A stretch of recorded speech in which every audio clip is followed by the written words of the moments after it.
ఒక ఆయన ఒక చోట ఒక బోర్డు పెట్టాడు. ఏమన్నా తెలుసా? నేను వ్యాపారం చేసి నష్టపోలేదు, నేను నా స్నేహితుల్ని నమ్మి వాళ్ళకి అప్పులు ఇచ్చి నష్టపోయానని బోర్డు పెట్టాడు. నిజం ఇది. వ్యాపారం చేసి నష్టపోలేదట ఆయన. ఏం చేసి నష్టపడట? అరే చాలా కష్టంలో ఉన్నాను రా, చాలా బాధలో ఉన్నాను రా. అరే ఒక్క ₹1,00,000 ఉంటే ఇస్తావా? మళ్ళీ రేపే.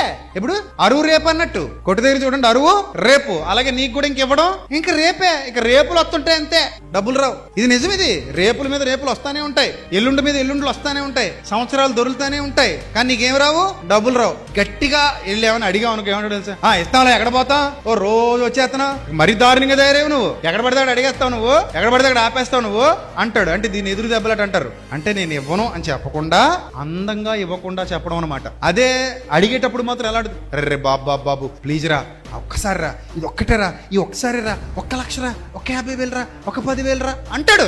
అలాగే ఇచ్చి మోసపోయిన వాళ్ళు ఉన్నారు లేదా మీలో? చాలా మంది ఉంటారు అలాగా. అందుకే ఏరు దాటిదాకా ఏటి మల్లన్న గారు అన్నారట. ఏరు దాటిన తర్వాత అతని బట్టగుండుని చూసి ఎక్కిరిస్తూ పోరా బోడి మల్లన్న అన్నారట. అలా ఉంటది. అందుకే సామెత, ఏరు దాటిదాకా ఏటి మల్లన్న, ఏరు దాటాక బోడి మల్లన్న అన్నట్టు. అలాగా చాలా మంది ఉంటారు.